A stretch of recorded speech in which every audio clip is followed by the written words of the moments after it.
गरीब लोगों को इस महंगाई के जमाने में दवाइयाँ खरीदना मुश्किल बन गया है। इसलिए प्रधानमंत्री भारतीय जन औषधि केंद्र योजना के तहत आलम खान इन्होंने अंबरनाथ शहर में 5 शाखाएं शुरू की है। तो जल्दी कीजिए और इस बेहतरीन अवसर का लाभ उठाएं। नमस्कार, मैं प्रणाली, आप सभी का डेली न्यूज में स्वागत है। तो चलिए बढ़ते हैं आज की कुछ ताजा खबरों की तरफ। अब से हर एक दुकानदार को अपनी दुकान का नाम मराठी में लिखना होगा। साथ ही दुकान पर लगी पट्टी में मराठी भाषा में लिखा हुआ नाम बड़े ही अक्षरों में लिखना होगा।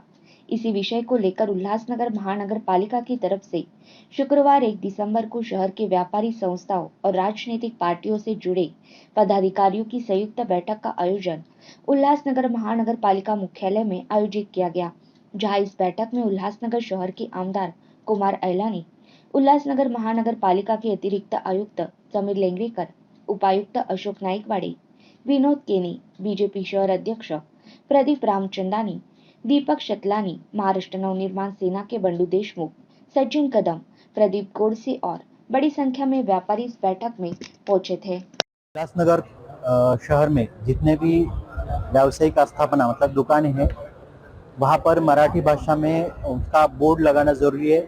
इसलिए शासन के तरफ से पहले भी सूचना दी गई, महानगर पालिका के तरफ से भी हमने सूचना दी है। हमने सभी व्यापारी लोगों को यहाँ पर बुला के सभी को इस के बारे में जानकारी दी है और सबको आह्वान भी किया है। और इसके बावजूद अगर कोई व्यापारी इसकी अवहेलना करता है, इसके ऊपर दुर्लक्ष्य करता है, तो प्रशासन के तरफ से कार्रवाई करना शुरू की जाएगी। लेकिन यहाँ पर सभी व्यापारियों ने हमें सहयोग करने का आश्वासन दिया है और यहाँ पे बहुत अच्छी तरह से उनका सहयोग मिला है। सर, ये जो बैठक का आयोजन किया गया, इसमें और क्या मुद्दे थे? महानगर पालिका क्षेत्र में हमने मुख्यतः हमारी ट्रैफिक की समस्या है और बहुत जगह पे दुकानों के बाहर जो पार्किंग किया जाता है, व्यापारी अपने जो वस्तुएं या अपनी गाड़ियाँ रोड के ऊपर खड़ी करते हैं, फुटपाथ के ऊपर खड़ी करते हैं, इसके बारे में जो पब्लिक की कंप्लेंट्स है बहुत सारी आती है। तो ये समस्या सुलझाने के लिए सबको हमने सूचित भी किया है, क्योंकि ग्राहक अगर आने वाला है तो उसको अवरोध नहीं होना चाहिए। तो नियमों के तहत अगर लोगों ने ट्रैफिक की सूचनाओं का पालन किया तो बिल्कुल समस्या नहीं होगी। तो इसके लिए बांधकाम विभाग से रास्ते के ऊपर जो साइन लगाना है या जो अलग अलग टाइप के जो पट्टे लगाना है, उसके ऊपर प्रशासन कार्रवाई करेगा और उसका उल्लंघन करने के लिए उनको दंडित भी किया जाएगा, इसकी भी सूचना दी। लेकिन ऐसी परिस्थिति नहीं आएगी, ऐसा आश्वस्त हमें संगठन और उनके प्रतिनिधियों ने किया है। सर, पूरे उल्लासनगर शहर में आज तमाम यहाँ पर व्यापारी आए थे। सभी व्यापारियों के मन में एक बड़ा सा सवाल था, जो काफी लोग यहाँ पर बात नहीं कर पाए, कि नियम के लिए केवल आम जनता के लिए और व्यापारी के लिए लागू होते हैं। जिस प्रकार से उल्लासनगर 4 और 5 में हर रास्ता महानगर पालिका की तरफ से खोला गया है। आपको बताएंगे, नेताजी से कैलाश कॉलोनी से लेकर जो भी रास्ता वहां से जाता है, सारे रास्ते महानगर पालिका ने खोल के रखे हैं। और ये हालत 4-5 महीनों से लोगों की, वहां पर काफी सारे एक्सीडेंट हो रहे हैं, लोगों की इंजरी हो रही है, कई लोग तो मर भी चुके हैं। तो क्या केवल आम जनता के लिए नियम होता है महानगर पालिका की तरफ से, या उन अधिकारियों पर कोई कार्रवाई क्यों नहीं होती है? यह विषय आज के बैठक से संबंधित नहीं, फिर भी मैं आपको इसके बारे में बताना चाहता हूँ।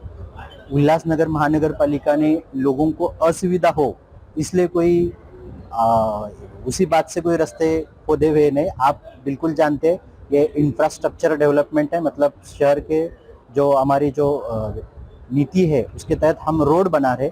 लेकिन रोड बनाने के पहले हमारा जो मल निस्सारण योजना ड्रेनेज स्कीम है तो वो चालू है हमारा। आप सभी को मालूम है कि हमारा कोई भी जो मल जल है उसके ऊपर प्रक्रिया नहीं होती थी इसके पहले। इसके लिए हमको एनजीटी ने भी दंडित किया था और हाईकोर्ट की कोर्ट की जो सूचनाएं थी और गवर्नमेंट ने भी हमको उसके लिए फंड्स दिए। तो इसलिए जो मल जल है उसका प्रक्रिया करने का जो काम है वो एक दिन में होने वाला काम नहीं। सर्वोच्च न्यायालय की तरफ से मराठी भाषा में अपने दुकान का बोर्ड नाम लगाने का है, उसके बारे में आज महानगर पालिका की तरफ में आयुक्त की तरफ से सर्व व्यापारियों की मीटिंग बुलाई गई। क्या डिसीजन हुआ, आखिर शहर के व्यापारियों को कौन सी तारीख तक अपना बोर्ड मराठी भाषा में बदली करना है, उसके बारे में जानकारी। महाराष्ट्र नवनिर्माण सेना की तरफ से सालों साल से व्यापारियों को एक विनती की जा रही थी कि अपने दुकान का बोर्ड, अपने स्कूल का बोर्ड, अपने कॉलेज का बोर्ड या अपने कोई भी जो भी स्थापना है उसका बोर्ड मराठी में करें।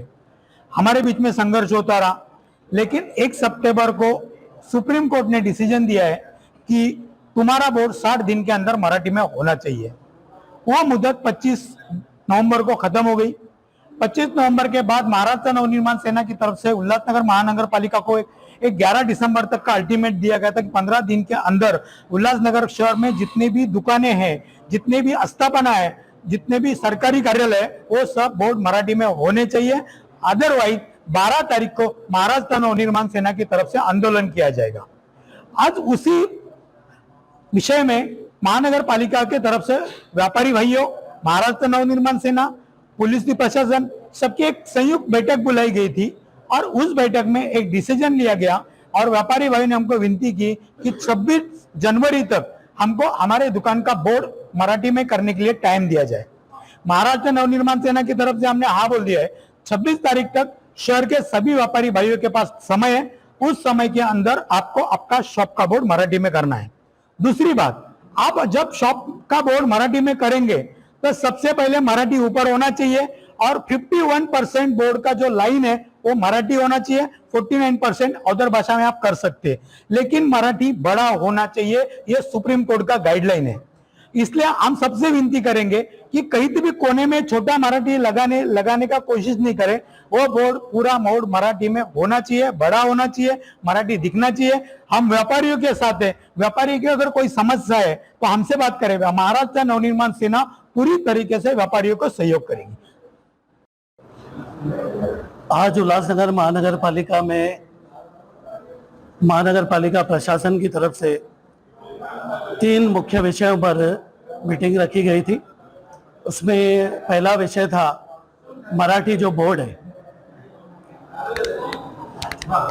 मराठी जो बोर्ड है वो सुप्रीम कोर्ट का ऑर्डर 25 नवंबर को आ गया है और मराठी बोर्ड में बोर्ड लगाना पहले से ही महाराष्ट्र शासन का अधिसूचना है।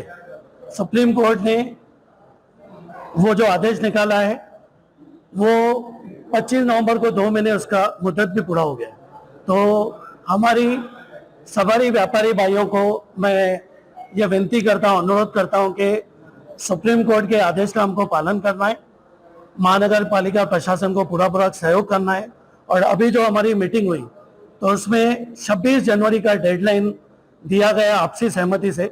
26 जनवरी तक सबको अपने बोर्ड जो हैं, जिनका बोर्ड मराठी में नहीं है, उनको 51% मतलब बड़ा अक्षर मराठी में होना चाहिए। उसके नीचे मेरी ये सिंधी व्यापारी भाइयों से ये मांग रहेगी कि आप सबसे पहले मराठी में लिखें, उसके बाद एक कोना इंग्लिश और एक कोना सिंधी में भी बोर्ड लगाएं।